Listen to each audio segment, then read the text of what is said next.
Hey, what's up? This is Chosen, and this video is going to be covering my top 10 non-legendary healers in Raid Shadow Legends, so let's get into it. Alrighty, so first of all, this topic comes up a lot. I see people asking, who are the good healers? How can I get healing on my team? And that's a question that usually your more beginner or mid-game players are going to be asking. So I decided to make this list non-legendary to make it the champions that it's going to be realistic for you to get and invest in. So let's go ahead and just kick it off here. So first, I'm going to do a couple honorable mentions, and the first one I'm going to go over is Mother Superior. She is a rare support here in the Sacred Order, and Mother Superior has just got a very generally useful kit. Base speed of 103 is amazing for a rare. An A1 that places decreased attack is very good. And then the heal is heal an ally by 30% of this champion's max HP, which is the version we're looking for. There's a weaker version, which is heal an ally by 30% of their HP. You want the one that is your healer's HP so that you can, buff up their HP and control the strength of that heal. Also places a shield buff equal to any surplus heal, so that's very cool. And then we also get some continuous heal buff on all allies for 2 turns, and more shields, equal to 10% of the target's HP on all allies for 2 turns if they are full, and a speed aura in all battles by 13%. So a very good rare for your beginner players to develop and utilize. Mother Superior I wanted to put on the list. Didn't crack the top 10, but gave her honorable mention. Alrighty, next I'm going to be going over where's she at? Adriel, right here. So Adriel is my second honorable mention, and then we're going to be getting into the top 10. She actually made my most undervalued champions list, and Adriel, a lot of people think is really bad, but she's actually not. She's got an A1 that decreases accuracy, so it's going to help your team avoid debuffs. She also heals all allies by 20% of their HP, and places a reflect damage buff, which can be cool in places like the Fire Knight. And we also get an attack all that places decreased attack for 2 turns. AoE decreased attack is very good in this game, especially for dungeons. It does have a 5-turn cooldown, so it's a little bit high, and that's why she didn't really crack the top 10. And then for your early to mid-game players are usually going to be using a lot of magic affinity champions. You can build a team around her and get a big speed boost for all battles. Alrighty, so now going into the top 10, the first one I'm going to go over is going to be Sinesha in the Night Revenants. Right here, she is an epic force affinity, and a cool thing about her is her A1 default ability attacks all enemies and places an extra hit on enemies with less than 50% HP. So she can actually be a pretty good damage dealer even for a healer. And then she gets this vaporize ability that's going to put a target's skills on cooldown and also heal an ally with the lowest HP by 25%. So we're getting some damage, we're getting some cooldown, and a heal out of her A2 on a 3-turn cooldown. That's pretty cool. And then this ability right here, equalize the HP of all allies, and the HP levels of all allies will be brought up to the level of the ally with the highest HP, then heals the target ally by 10% of their max HP. So it's going to be balancing out healing and also healing the target. And then we've got an aura for faction crypts by 31%. She's got a great base speed of 101, so she's a very well-rounded and good healer. Alrighty, then for number 9, I'm going to be going back to the Sacred Order, and I'm going to go over Cardinal.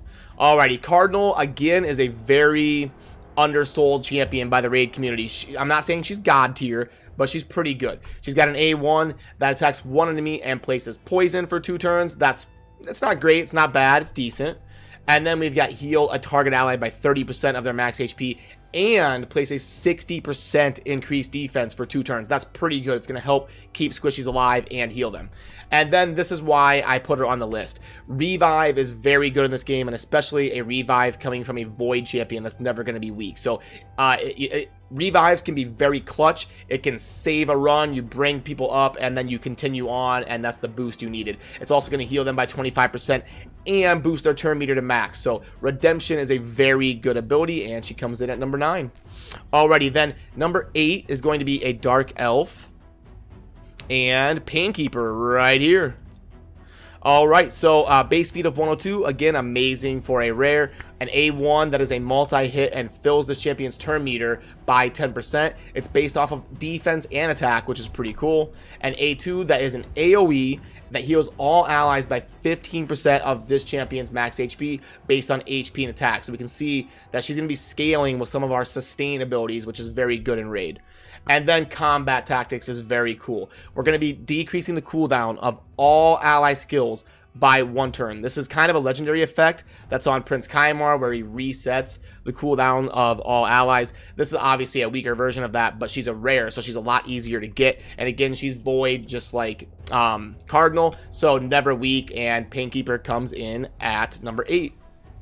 Alrighty, so number 7 is going to be back to the High Elves. And we're going to go over Reliquary Tender. She's kind of a newer champion to raid, has only been around for a few months. The base speed of 103 is amazing for a rare.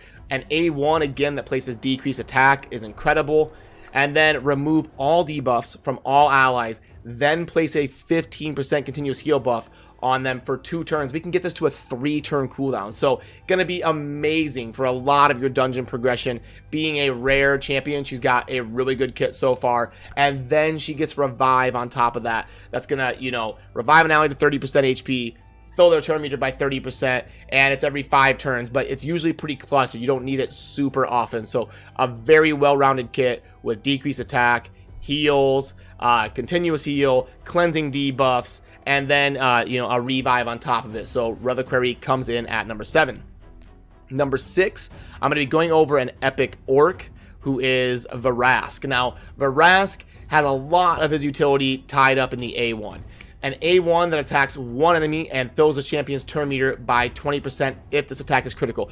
A theme for Vrask is to get lots of critical, because we're going to fill his turn meter up, get him a lot of turns, and then it's because of this passive.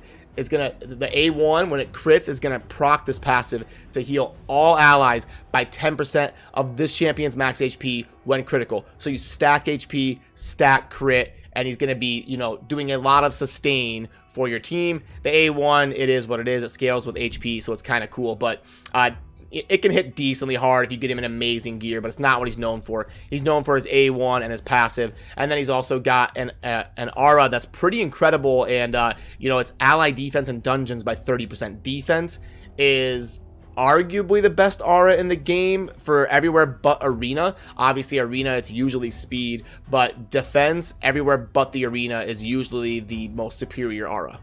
Alrighty, so then if we move into number 5, I'm going to go in the Knight Revenant and cover, where are you at? Doompriest. Alright, so base speed of 100, very good. A1, attack 1 enemy, and if critical, place a 15% crit rate buff on a random ally for 2 turns. Not amazing, but hey, it's utility and we'll take it. And then we've got place a 50% increased attack buff on all allies for 2 turns. So a lot of general utility that she can be used for some speed farming setups and really buffing your DPSers. But she's really known for her passive. Heal all allies by 7.5% of their HP and cleanse debuff from them at the start of this champion's turn. So very cool ability. I love that passive. And something that's really cool about Doompriest is she doesn't take very many books. You can give her like 1 book or 0. Like, most of her utility is tied up in her passive, so she's very cheap to invest in and brings a lot of general utility. The force ally speed in all battles is kind of hard to get value out of, but her kit brings some good utility besides that. All right, and then we're going to be going back to the High Elves for number 4, and we're going to go over Thenasil. Base speed of 105, you can tell I love looking at that. It's really good to know what the base speed is, because champions with, you know, 100 plus base speed, that's a big plus in their corner. A1, attack 1 enemy with a chance to sleep them. Sleep is not amazing, but it's okay. It's better than nothing. It's decent on an A1. Now, Oak Skin is what Thenasil is known for. Place a 60% increased defense buff on all allies for 2 turns. Heal all allies by 25% of this champion's max HP. So the better version of the heal and the big version of increased defense. And you already know how much I talked about how amazing defense is. We're the big version of defense, good heals. It's on a 3-turn cooldown. It's for the whole team. Oak Skin is an amazing ability in general. And then we've got an AoE that decreases the duration of all enemy buffs by 1 turn. That's also very cool. Buff removal, turn meter manipulation, all that stuff is very good. And then ally resist in dungeons by 70. It's okay. It's not amazing, but it's okay. Thenasil, a very good all-around healer for you, though. All right, and then number 3, let's go back to the Sacred Order and get to another champion that is very undersold by the raid community, Mistress of Hymns. A1 that attacks one enemy and heal the ally with the lowest HP by 15% of the damage inflicted. So it's not going to be a huge heal, but it's targeted. It's going to heal who it needs to go to. It's not a random ally, so that's cool. An A2 that attacks one enemy and also places a 15% continuous heal buff on the 2 allies with the lowest HP for 2 turns if critical. So again, it's a targeted heal that's going to go to where you need it to go. And then again, we get Revive on a 5-turn cooldown. Revive 2 random allies to 50% HP and place a Veil buff on them for 1 turn. And you know I'm going to love this. Increase ally defense in all battles by 25%. So it's defense, it's all battles, it's an amazing aura. Base speed of 103, incredible. So yeah, Mistress of Hymns is very undersold by the raid community. She's an amazing character for a lot of you early to mid game and even going into some end game content.